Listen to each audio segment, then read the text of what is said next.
Hi, it's about 1975 and welcome to Elite Dangerous on the Legacy version on Xbox. And today, I've got a fight between my federal dropship pirate ship with fixed missiles and a beam laser versus an Anaconda? Yeah, not holding out much hope in this one. Dory has been getting on with his engineering and his Conda is pretty well engineered these days. And my dropship pirate ship is not exactly the best ship in the world, being a size class difference and also having no shields.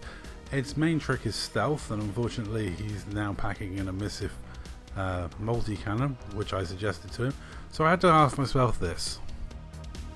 Have we got any chance of winning? Their craft is greatly upgraded. We have no chance whatsoever. Then I say fight. Mr. Rimmer? Better dead than Smeg. And in all honesty, that is the main thing with Elite Dangerous. It's not a quick kill game. You have to choose to stick around and fight, or not fight. If you've built your ship in any way, shape or form properly, if you've engineered your ship in any way, shape or form to be survivable, killing you is not a quick thing. Combat is not decided in 1 or 2 headshots or 3 to 4 body shots like Call of Duty or PUBG. A fight in Elite Dangerous between 2 medium ships can last over 20 minutes. A fight in Bigs, I've seen them drag on for like 45 minutes or so. So you can literally have ships that are so tanky there's no chance they can be killed by another commander before you can jump away. In fact, very few of my ships have an issue with jumping away. My Diamondback Explorer might be my weakest ship, I think, or my Type 6, but even those have a decent chance of getting away from an enemy before they be able to kill me, or at least enough of a chance, because I'm someone that built my ships in mind with survival, because I was being hunted regularly by people when I was just a trader, and I got hunted regularly by people when I was a pirate, because groups like IAD would never come after you if you're a new combat ship. They would generally come after you when you're out trading or mining or minding your own business. That's when you mostly get attacked by members of IAD. Generally, I mean, if you look at a lot of my videos of me being attacked, I'm in my Type 6, my ASP, or my Type 9 or my Type 7. Very rarely do you see IAD would jump me or come hunting for me in a combat ship. If I'm in a combat ship and they're in a combat ship, it was usually a power play system where feds were fighting against imps, and us Archon, the lane boys and the Dark Marauders have always allied with the feds in those situations because IED, were our sworn enemy. And even to this day, if I see an IED commander, I will immediately open fire. Now, a lot of people on the Xbox version, I think, have now grown up in this environment where they see an attack from another player as something that's wrong or not allowed. I had a discussion tonight with somebody over power play. Now, he was of the opinion that you could only power play kill people in systems where it said the other person was hostile or an enemy. I can honestly say you can kill power play opponents any system at any time.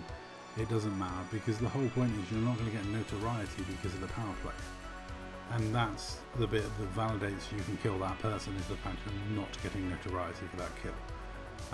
The fact at this point it says enemy of mine in Soul is because I think we're in Soul and I'm off on the lane and he's Hudson.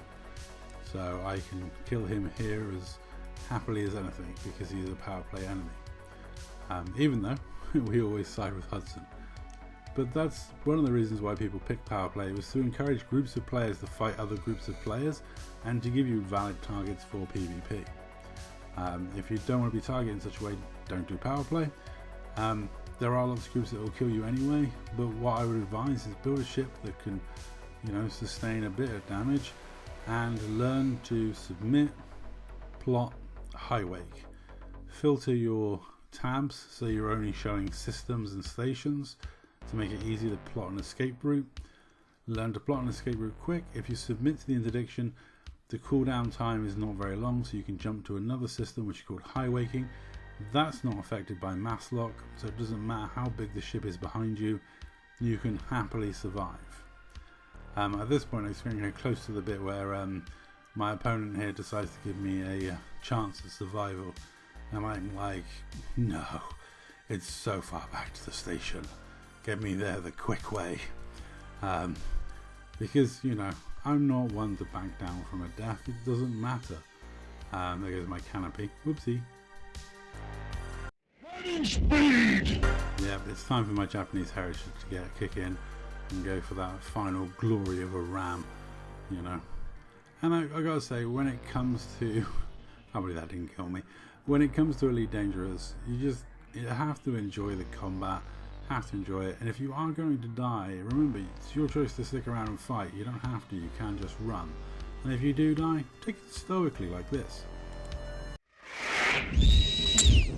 We die. It's only pixels and some credits. Anyway, that's all for this video. Thank you very much for watching. And always remember, fly safe, commanders, and learn to escape and evade.